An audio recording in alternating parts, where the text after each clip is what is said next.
Hey everybody, it's Eric Kress, and I recently finished Resident Evil 7, and I gotta say, I loved this game.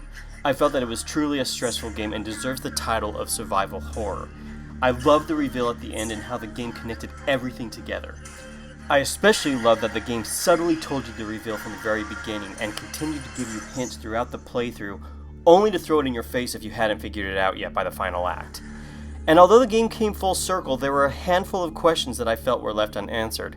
As of recording this, here are the biggest questions that I still had. Number 1. Who exactly is Ethan? At the beginning of the game, we are led to believe that he is simply a husband looking for his wife that has been missing for 3 years. However, there seems to be hints that he is more than that. He is constantly calm, cool, and collected throughout this nightmare that he experiences. One example is that he sees his wife Mia turn into an aggressive monster who attacks him. When she gets a hold of herself, she says this: I can hear her. I can feel her clawing her way back inside of me. Get out! Leave me alone! I'm bad. I deserve this. Which Ethan simply replies, "The fuck are you, Mia?" Also at the end of the game, after he fights the infected Evelyn, a soldier approaches him and Ethan asks, The fuck took you guys so long? This is interesting because he didn't say something like, "Who are you?" or "Thank God you're here." He simply asked what took them so long in a way that indicates he has been anticipating their arrival. Second question, who is Tensu and who exactly is Mia? We know that Mia works for Tensu, but what we don't know is who Tensu is. During the ship playthrough, we learned that Mia is a special operative for Tensu who is escorting the E-Series bioweapon, aka Evelyn. We also know that there is a rival organization to them. Is Tensu a rival corporation to Umbrella, or are they sister companies? At the beginning of the game, Mia records a video saying, You were right. I did lie to you. I shouldn't have. All I can say is that if you get this, stay away. While doing the ship mission, we see the context of this video being recorded. What did Mia lie about? And did Ethan know that Mia's background was involved with Tensu? Did Ethan work for Tensu himself at one point with his wife, hence his ability to know how to fight and stay calm?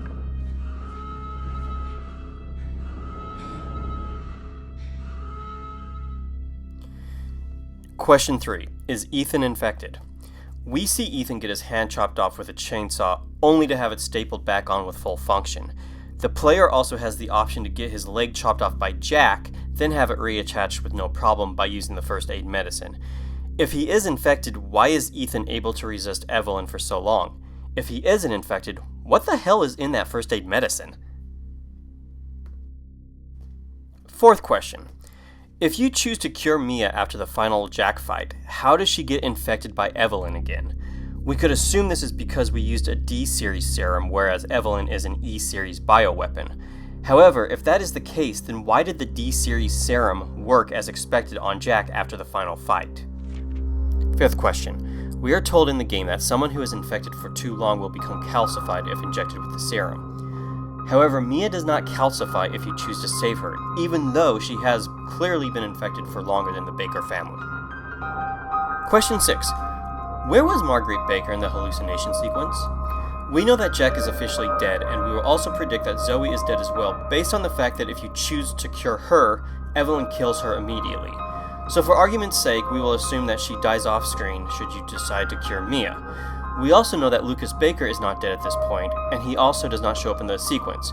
So if both Jack and Zoe are dead, this would explain why these two show up in the sequence.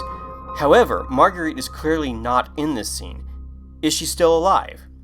Although we do defeat her, she hardens and crumbles away. We never gave her the actual serum to cure her.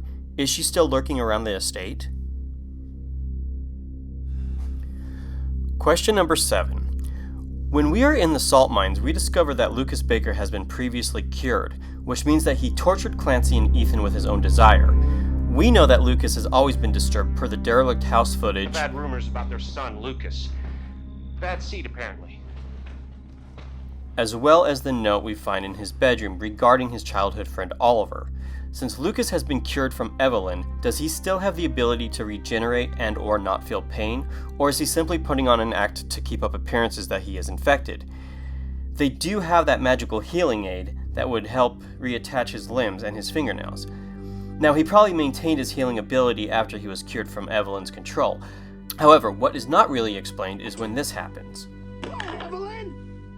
I'm just trying to show him!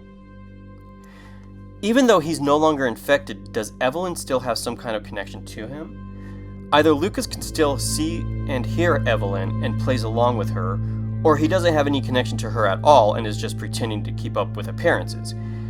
If it's the former, then how does Evelyn not realize that she doesn't have mental control over Lucas? If it's the latter, how does Evelyn not realize that he's talking to her when she isn't talking to him? Question number 8. Who exactly was Lucas cured by, and who was he in communication with? When we listen to the CB radio, the soldiers say, However, we did find several encrypted messages from the baker's son Lucas to an unknown third party. You can probably guess who that was. Was Lucas in communication with Tensu, confirming that Umbrella is a rival company, or was Lucas in communication with someone else, such as Wesker's HCF? So those are my 8 questions that I feel are still left open. It's possible that some of these will be answered with the upcoming DLCs or possibly Resident Evil sequels going forward. However, I also feel that not all questions must be answered and welcome games that provide ambiguity for the player to decipher for themselves. And I would love to hear your thoughts on these and what interpretations you may have made. Also, what questions did you feel were left unanswered? Let me know in the comments below. And thanks for watching.